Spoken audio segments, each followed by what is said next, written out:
What's up everyone? What's up world? Kumusta naman kayo lahat? Kumusta ang buhay natin?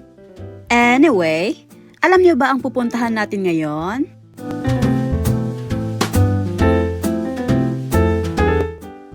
Tayo ay pupunta sa Harbor Chill.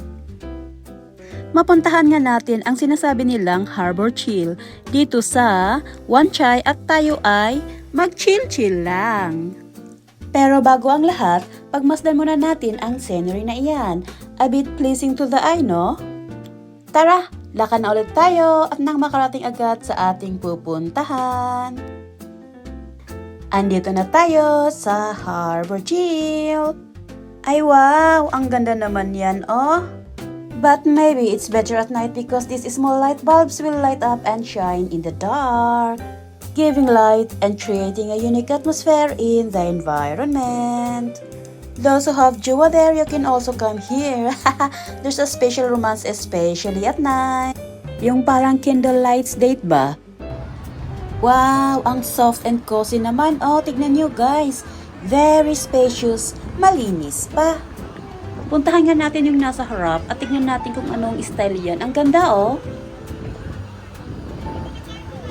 Ayu, ang cute naman oh. Ang cute ng upuan nila. Cozy. At shelter pa oh. Tignan nyo. Cute.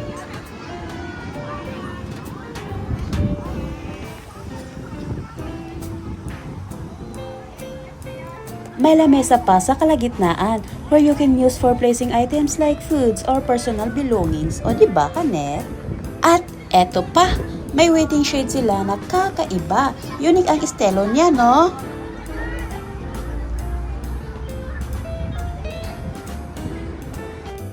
Kaya malinis ang lugar na ito kasi may recycling bin sa gilid. At disiplinado rin yung mga tao. Oh, may bench oh. Kung gusto mong mag-emote mag-isa, dyan ka na lang.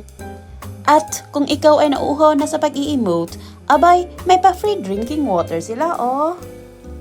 Ang kagandahan dito, karamihan sa mga parks, may free drinking water sila. Kaya hindi problema kung nakalimutan mong magdala ng tubig. Start and take a break.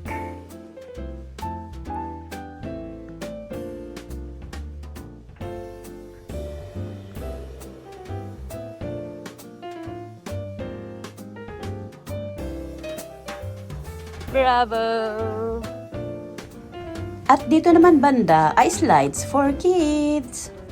Ang isang highlight siguro ng park na ito ay family friendly. Mag-i-enjoy at mag-i-enjoy ang sino mang pumunta dito dahil sa kakaibang saya na dulot ng lugar na ito.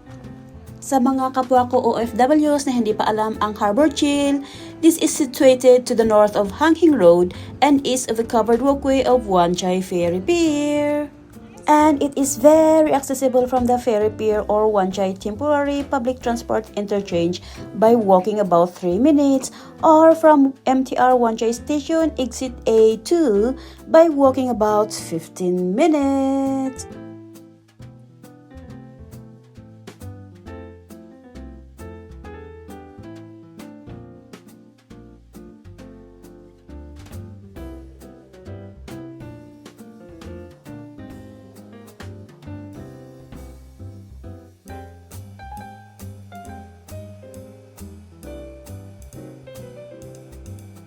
Ay wow, may pa-gift siya at may pa-drum siya. Ito, may bit-bit naman na basket at ito, may pa-flower, may pa-heart-heart pa at may pa-ball slide. Oh, itong malaki na siguro na to, ito si Big Boss. Sige, bye-bye na. Puntahan nga natin yung sinasabi nila na naka-standby na train doon sa gilid. Ayan oh, nakikita nyo yung nasa harap. Tara na guys, samahan nyo ako at nang puntahan na natin yan para i-video natin.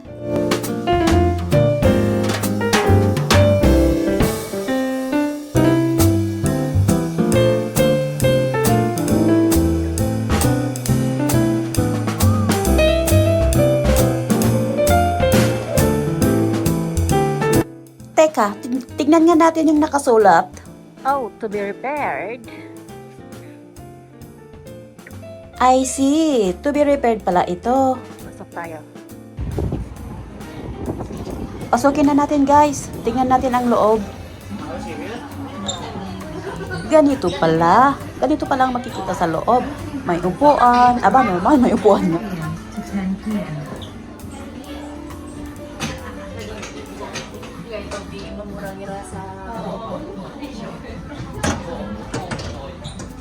At nadagdagan lang ng extra chairs at lamesa na pwede kang kumain siguro dito, no? Yan siguro ang yoses ng lamesa na yan. At ito, may pa-stairs pa sila, pahagdan-hagdan pa, At yun yung likod ng train. Sige, puntahan nga natin yung likod na yan.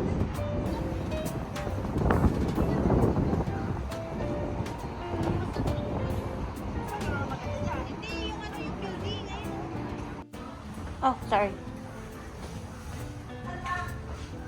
Nakarating na tayo dito sa may dulo. Teka, doon banda, nakasara. Kaya check nga natin ulit sa labas. Umaambon kasi kanina. Ngayon, hindi na. Ang problema nga lang, malakas ang hangin. Ayun, malamig. Anyway, tapusin na natin ang video na ito kasi tignan nyo ang kalangitan. It's dark and it's going to rain. And guys, sa mga hindi pa nakasubscribe dyan, baka naman.